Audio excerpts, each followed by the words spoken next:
أماني هذا ونارنا جمودا معال معال معال هذا مجدي ويفتي شيئا.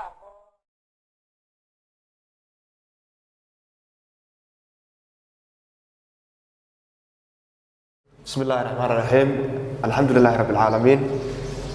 maanta waxaan isugu nimi 10keeni 7ka ahaa 10 badan oo 7 soo qaadanay oo chapterkii afraad ahaa.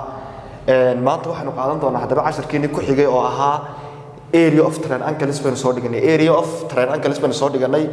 area of triangle marka la soo saaray waanagi soo sheegnay examples ka soo bixinay. marka hal example baan ka soo bixinay.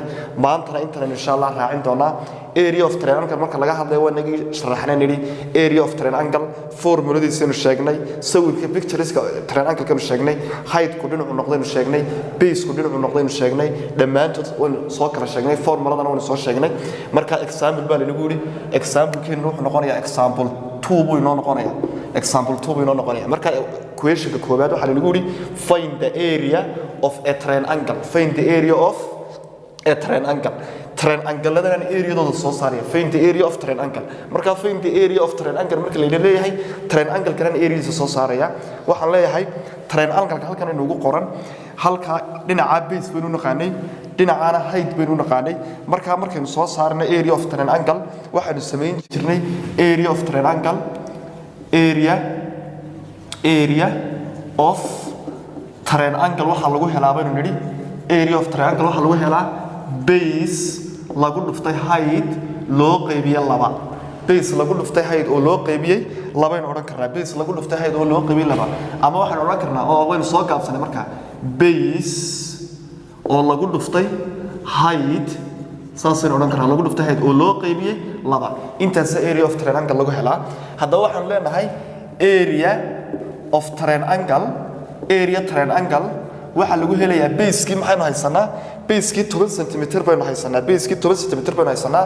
10 cm lagu dhuftay height-kii baa inoo haray. height-kiina waxaynu haysanaa 8 cm baynu haysanaa. marka waxa la 8 cm markaas 10 cm lagu dhuftay 8 cm loo qaybiyay divided by 2. 2gaas muxuu ahaa waa qaacidadu inoo la socday marka hore 2 inoo la socday. waynagii markaynu saddexagal ka soo shaqeynayna waynagii rectangle baynu soo warnay waynu kala qaybinay 2gan hal ka yimid oo sheegnay.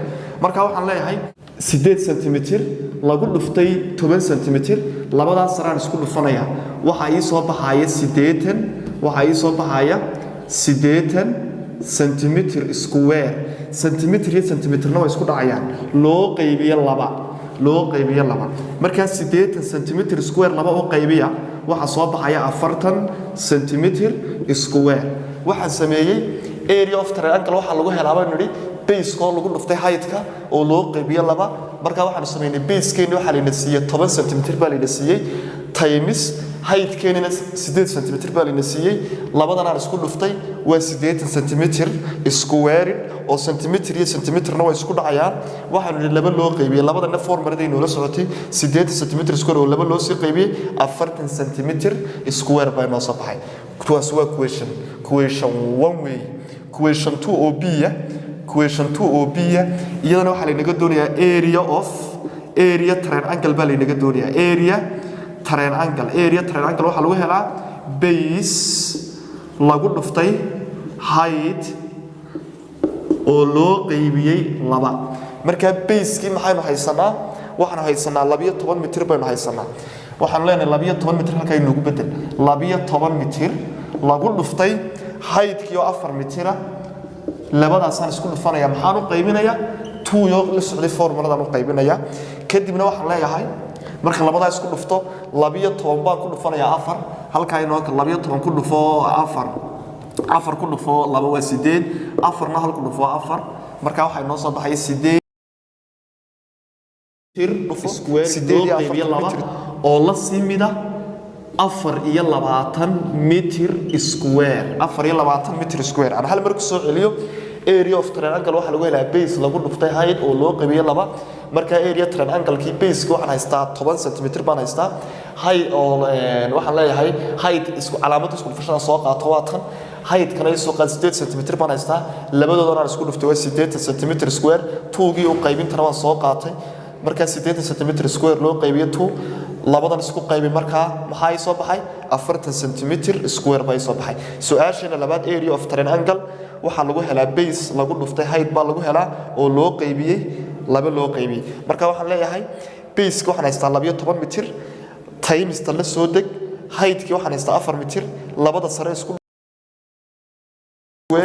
sideed iyo 40 mitir 24 mitir square intaasoo area of triangle ku joojin doonaa exercise kiina insha Allah isagana imika qori doonaa insha Allah isagana exercise kana labada xabir ka soo shaqeyn doonaa insha Allah taala marka jawaabta groupkaada igu soo diri doontaan exercise 1 find the area of the triangles and height ki 4 mitir baa la siiyay base kiina 7 mitir baa la siiyay area da triangle kana soo saaraya su'aasha labaad ee b-da waxa la halkan waxa la siiyay 20 mitir baa la siiyay base ki height kiina 8 mitir baa la siiyay area of triangle baan soo saaraya marka labada xabban insha Allah taala ka soo shaqeynaysan insha Allah isku soo taya wixii aydan fahmin insha Allah waan ku celin doonaa hadii ilaahay raaco Allahu adigan kuamilayo awood saraysa waa taade ila xariiskada lownahu ila xariiskada lownahu